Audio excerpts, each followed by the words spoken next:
दोस्तों नमस्कार। Rajendra Dwivedi, unit media group. मित्रों, अभी एग्जिट पोल एक तारीख को आया था, तो मैंने कहा था कि एग्जिट पोल सही भी हो सकते हैं और गलत भी। तो आज सारे एग्जिट पोल गलत साबित हुए, कोई भी एग्जिट पोल सही नहीं साबित हुआ। अभी तक चुनाव परिणाम आए हैं, तो आज मंगलवार का दिन है और हनुमान जी ने लड्डू खाने और मुंह में लड्डू फूटने दोनों को सबके लिए कर दिया है। सबको खुश कर दिया है कि लड्डू खाओ और मन में लड्डू फोड़ो। मतलब जो जीते हैं वो लड्डू खाएं और जो गठबंधन है या एनडीए ग्रुप है वो सरकार बनाने के लिए मुंह में लड्डू फोड़े। दोनों स्थिति कर दी। हनुमान जी ने सबको दे दिया है कि खाओ और मुंह में लड्डू फोड़ो। तो मित्रों, यह चुनाव ऐतिहासिक है इस मामले में भी कि अगर नरेंद्र मोदी तीसरी बार एनडीए गठबंधन के नेतृत्व करते हुए प्रधानमंत्री की शपथ लेते हैं, तो लगातार तीसरी बार प्रधानमंत्री बनने वाले नेहरू के बाद मोदी होंगे। लेकिन नेहरू जी तीनों बहुमत सरकार के प्रधानमंत्री थे और मोदी जी अगर बनते हैं तो अल्पमत सरकार या गठबंधन की सरकार के प्रधानमंत्री बनेंगे। इन चुनावों में जो 17 मार्च को अधिसूचना जारी हुई थी, आज 4 मार्च देर रात तक चुनाव परिणाम आ जाएंगे और स्थितियां एकदम क्लियर हो जाएंगी। ये चुनाव कई मामले में ऐतिहासिक। सबसे पहले इस चुनाव में लोगों का अहंकार टूटा है। नंबर 2, भाषा की मर्यादा टूटी है। ऐसे ऐसे आरोप प्रत्यारोप हुए हैं जो जनता के बीच में हास्यास्पद मजाक का कारण बने। और उत्तर प्रदेश, जिसको मैं पिछले 1 साल से मैंने अपनी पुस्तक भी लिखी थी, यूपी की ताकत, और ये कहा था कि यूपी के रास्ते से केंद्र का सत्ता बनती है। और एक बार फिर उत्तर प्रदेश ने साबित कर दिया कि उत्तर प्रदेश ने बहुमत की सरकार बनाने में भारतीय जनता पार्टी के सामने रोड़ा पैदा कर दिया। स्थिति एकदम स्पष्ट है। 2014 में जब नरेंद्र मोदी के नेतृत्व में चुनाव हुआ था, अप्रत्याशित पहली बार भारतीय जनता पार्टी 282 सीटों के साथ पूर्ण बहुमत की सरकार बनाई थी और बहुत सारे निर्णय लिए थे। 2019 चुनाव के समय स्थितियां ऐसी बनी थी कि मोदी को चुनौती मिलेगी और उनके कार्यों की समीक्षा होगी, लेकिन पुलवामा जैसे घटनाक्रम ने देश में एक राष्ट्रवाद पैदा किया और 2019 के चुनाव में विपक्ष भी वैसा एकत्रित नहीं था जैसा 2024 में है। इसका लाभ मिला और 303 सांसदों के साथ तो 1914 से भी ज्यादा बहुमत लेकर प्रधानमंत्री नरेंद्र मोदी ने सरकार बनाई। सरकार बनने के बाद मोदी जी ने 2024 तक बहुत सारे ऐतिहासिक निर्णय लिए। यही नहीं, उन्होंने जिस गठबंधन के साथ 30 सालों से गठबंधन था, जिनका चाहे शिवसेना रही हो, एसएडी रहा हो, सबके कटुता पैदा की, गठबंधन टूटे, सरकारें गिरा के, खरीद के, या जैसे भी कहें, बहुमत की सरकार बनाई। महाराष्ट्र की सरकार शिवसेना तोड़ा, एनसीपी तोड़ी। इसके पहले मध्य प्रदेश की सरकार को भी, बहुमत की सरकार को गिराया और चुनाव करा के उन्हें फिर बनाया। और कई सरकारों को गिराने का प्रयास भी हुआ, जिसमें राजस्थान भी, हिमाचल भी है, लेकिन ये दोनों सरकारें बच गई। पूर्वी भारत की भी 1-2 सरकारें जहां 1-2 विधायक थे, वहां भी इन्होंने अपनी सरकार समर्थन से बनवा दी। ऐतिहासिक निर्णय भी हुए, 370 का, जीएसटी का और निर्वाचन आयोग के चयन का। बहुत सारे आरोप भी बहुत सारे विपक्ष द्वारा लगाए गए। इसमें कई गंभीर मामले हैं। और 19 से 24 तक आप पूरे घटनाक्रम देखें तो विपक्ष को प्रताड़ित करने का एजेंसियों द्वारा एक बहुत बड़ा अभियान चलाया गया। फर्स्ट फैमिली, देश के नेहरू गांधी परिवार की फैमिली, श्रीमती सोनिया गांधी रही हों या राहुल गांधी रहे हों या विपक्ष के और जितने बड़े नेता शरद पवार से लेके हेमंत सोरेन या केजरीवाल, केसीआर, चंद्रबाबू नायडू, सबको सम्मन दिया गया। ईडी ने पूछताछ की और उसमें से अभी केसीआर की बेटी कविता केजरीवाल और हेमंत सोरेन, एक एक्स सीएम और एक वर्तमान सीएम, दोनों जेल में हैं। केजरीवाल के कैबिनेट के प्रमुख सदस्य, 2-3 सदस्य अभी भी जेल में हैं। और इस पूरे घटनाक्रम में 5 साल में विपक्ष पूरी तरीके से डरा हुआ, हतोत्साहित था। और मीडिया का एक वर्ग जिसने अभी एग्जिट पोल 402 तक पहुंचाया था, एक तरफा मोदी जी के ही गुणगान में जुटा हुआ था। उद्योगपतियों की, 2 उद्योगपति अडानी अंबानी, जिसको राहुल गांधी लेकर बोलते थे, उनके भी कई गुना संपत्तियां बढ़ी, जबकि देश में बेरोजगारी, महंगाई बहुत तेजी से बढ़ी, एक रिकॉर्ड पर है। 17 मार्च को जब ये चुनाव घोषित हुआ था और 7 चरणों में 19 अप्रैल से लेकर 1 जून तक मतदान 7 चरणों में हुए और 4 को आज मतगणना पूरी हुई। अभी मतगणना चल रही है। अभी तक जिस समय मैं ये वीडियो बना रहा हूं, जो भारत निर्वाचन आयोग ने चुनाव परिणाम घोषित किए हैं उसमें 166 है, जिसमें 94 बीजेपी जीती है और 145 में लीड कर रही है। कांग्रेस के 38 जीतने के परिणाम है, 61 लीड कर रही है। समाजवादी पार्टी 6 जीती है, 32 लीड कर रही है। और टीएमसी 3 जीती है, 26 लीड कर। इसी तरीके से अन्य कई दल हैं जिनके, जैसे डीएमके 22 लीड कर रही, लेकिन अभी उसकी जीत की घोषणा किसी भी एक सीट की घोषणा नहीं की गई है। जनता दल यूनाइटेड 12 पर जीत रही, उसकी घोषणा नहीं की गई। इसी तरीका से कि 164 166 जीतने की जो हुई है, रिजल्ट आया है और 377 में लीड की दी गई है। अब जो अभी तक समीकरण बन रहे हैं एनडीए और इंडिया, एनडीए के 289 सीट इस समय आयोग के साइट पर है और इंडिया का 238 सीटें गठबंधन की हैं, जिनमें बीजेपी की 239 और कांग्रेस की 99। सबसे बड़ा ऐतिहासिक जनादेश जो अभी तक आया है वो उत्तर प्रदेश का है और ये माना जाता है कि केंद्र की सत्ता, बहुमत की सरकार उत्तर प्रदेश से ही होकर बनती है।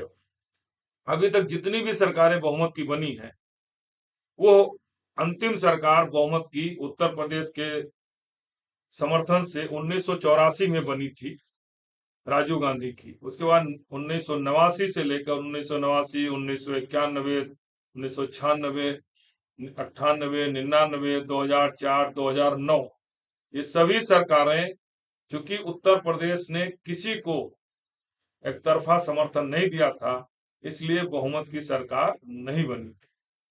2014 एक समय आया था जब मोदी जी के नेतृत्व में चुनाव हुआ, उत्तर प्रदेश ने 71 सीटें दी, 282 में 71 सीटें बीजेपी की उत्तर प्रदेश से थीं, फिर बहुमत की सरकार बनी। लेकिन 2019 में ये सीटें 9 कम हुई और 62 रह गई, लेकिन सर्वाधिक सीटें थी। फिर 309 के में 62 सीटें के साथ मोदी की दूसरी बार बहुमत की सरकार बनी। लेकिन तीसरी बार उत्तर प्रदेश ने भारतीय जनता पार्टी को, मोदी को बहुमत की सरकार बनाने में रोक लगाती है, ब्रेक कर दिया है। और ये मैं फिर कह रहा हूं, यूपी की ताकत है जो बहुमत की सरकार बनाता है। अब अगर हम उत्तर प्रदेश की सीटों का देखें तो इनका भारतीय जनता पार्टी अभी तक जो है 36 सीटें, और चुनाव अभी मतगणना जारी है। इस समय समाजवादी पार्टी और कांग्रेस दोनों मिलकर 44 सीटें और एक चंद्रशेखर इंडिपेंडेंट अपने दल के साथ चुनाव जीत चुके हैं। ये है इसमें सबसे बड़ा इंटरेस्टिंग रोचक ये है कि समाजवादी पार्टी 2004 के बाद 2004 में समाजवादी पार्टी को मुलायम सिंह के नेतृत्व में 39 सीटें मिली थी। उसको पहली बार अखिलेश यादव के नेतृत्व में लगभग 39 सीटों के आसपास मिल रहा है। ये अपने आप में ऐतिहासिक है।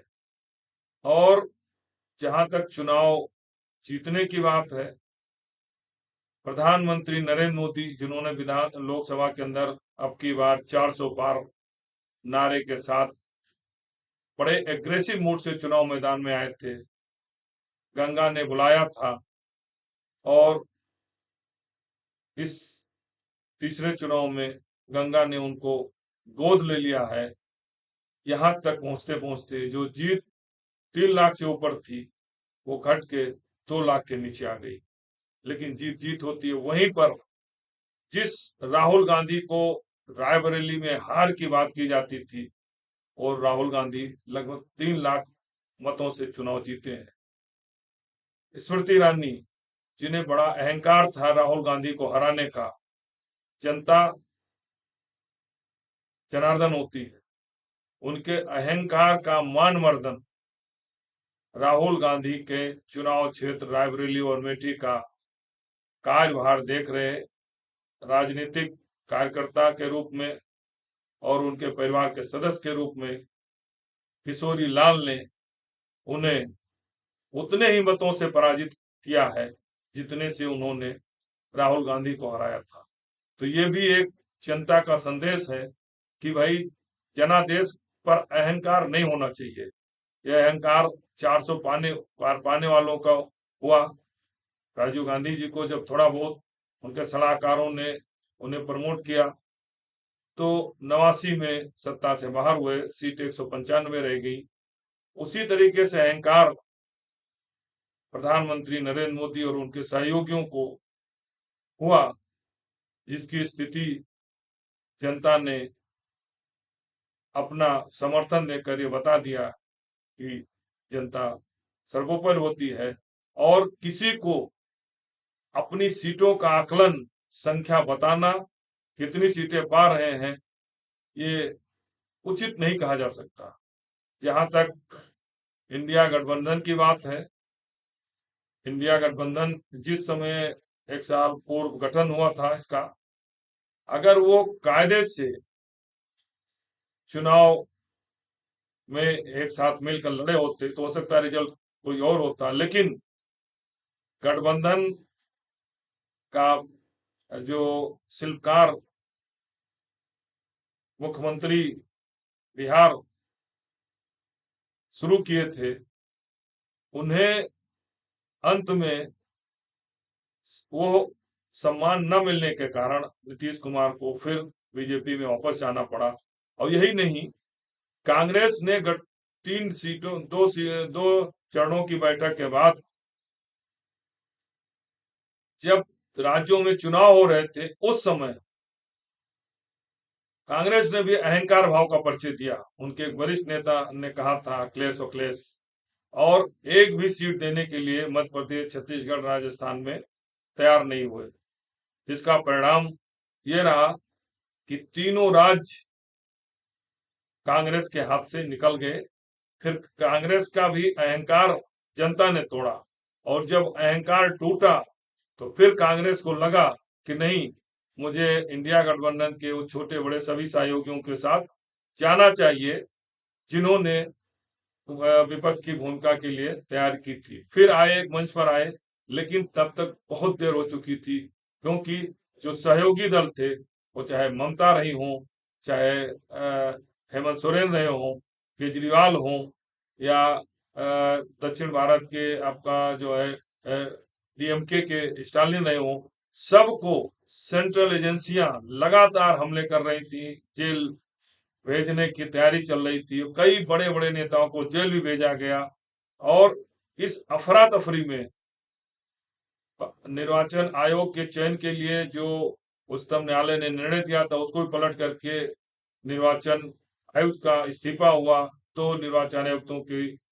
नियुक्ति की गई। इसको भी लेकर तमाम स्थिति बने और ईवीएम को लेकर सवाल उठा, वीवीपैट को लेकर उठे, जो चंदे को लेकर बात आई। बहुत सारे निर्णय इस बीच में होते रहे और तमाम आरोप प्रत्यारोप के भी दौर चलते रहे और 17 मार्च से शुरू हुआ, आज 4 जून को परिणाम सामने आ रहा है। लेकिन एक बार फिर मैं कहूंगा, अभी अंतिम चुनाव परिणाम आना बाकी है, जो देर रात तक आ जाएंगे। स्थितियां स्पष्ट हैं। 1984 के बाद 2014 2019 में जो एक पार्टी को बहुमत मिला था, वो 2024 में फिर किसी को बहुमत नहीं मिल रहा है। लेकिन एक बार फिर कहूंगा, हनुमान जी ने आज मंगलवार को लड्डू खाने का भी दे दिया है और लड्डू मुंह में फोड़ने का दिया है। लड्डू विपक्ष वाले भी खाएं और सरकार बनाने का मुंह में लड्डू फोड़े। सत्ता पक्ष के भी एनडीए को हालांकि बहुमत की तरफ है, लेकिन जो स्थितियां बन रही हैं, जैसे टीडीपी के नेता चंद्रबाबू नायडू ने अटल बिहारी वाजपेयी को समर्थन दिया था, 2004 में संयोजक भी थे, लेकिन उन्हीं के संयोजक में 2004 में एनडीए चुनाव हार गई थी। इस बार चंद्रबाबू नायडू और नीतीश कुमार, इन दोनों की संख्या ही नरेंद्र मोदी को समर्थन देकर तीसरी बार, जो अभी तक आंकड़े आए हैं, प्रधानमंत्री बना सकती है।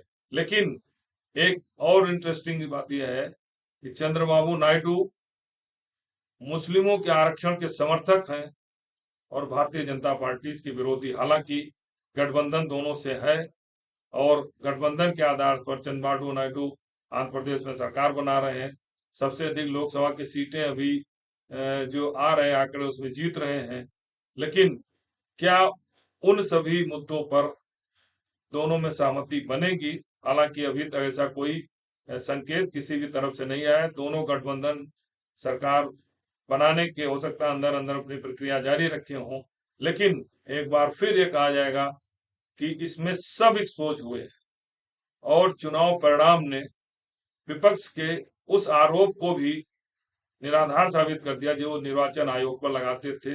ये माना जाएगा कि दुनिया के सबसे बड़े लोकतंत्र, जहां 67 करोड़ मतदाता है, लगभग 70 करोड़ मतदान हुआ और 142 करोड़ आबादी है, ऐसे लोकतंत्र में जो 2 महीने से अधिक चुनाव प्रक्रिया में रहा, आचार संहिता लगी रही, उसकी निष्पक्षता पर जो सवाल उठे थे, चुनाव परिणाम अभी तक काउंटिंग तक विपक्ष भी प्रसन्न है, उसे भी लग रहा है कि चुनाव निष्पक्ष हुए, मतगणना निष्पक्ष हुई है। अब ये भी देखना है कि चुनाव परिणाम कल आते आते क्या स्थिति बनती है, कहीं कोई बदलाव तो नहीं होता है। लेकिन एक बार तय है कि इस चुनाव ने बहुत लोगों के अहंकार तोड़े हैं। किसी को बहुमत न देकर सबको ये बता दिया है कि आप जनसेवक हैं और ये भी बता दिया कि ईवीएम से राजा नहीं पैदा होते हैं, ईवीएम से जनसेवक ही पैदा होते हैं। इन तमाम स्थितियों को देखते हुए ये कहा जा सकता है कि 2024 लोकसभा चुनाव अभी अंतिम परिणाम आने बाकी हैं, लेकिन इसने तय कर दिया है कि इस हिंदुस्तान जैसा महान लोकतंत्र दुनिया में कितनी आसानी से सत्ता परिवर्तन होता है, अहंकार टूटता है। जनता जनार्दन सुप्रीम है, इसलिए कभी भी सत्ता का मत नहीं होना चाहिए, जनसेवक बनकर ही रहना चाहिए। अब अंतिम चुनाव परिणाम आने के बाद विश्लेषण किया जाएगा किन परिस्थितियों में उत्तर प्रदेश में बीजेपी की इतनी शर्मनाक हार हुई और अन्य दलों सपा या कांग्रेस गठबंधन को जीत मिली, या दूसरे क्षेत्रों में जब वेस्ट बंगाल हो, तमिलनाडु हो, आंध्रा हो या मध्य प्रदेश में बीजेपी को क्यों तीसरी बार हैट्रिक मिली, जो है गुजरात में क्यों उसको मिला, राजस्थान में बहुत सारे कारण होंगे, उस पर एनालिसिस किया जाएगा। फिलहाल आज यही तक। नमस्कार, धन्यवाद।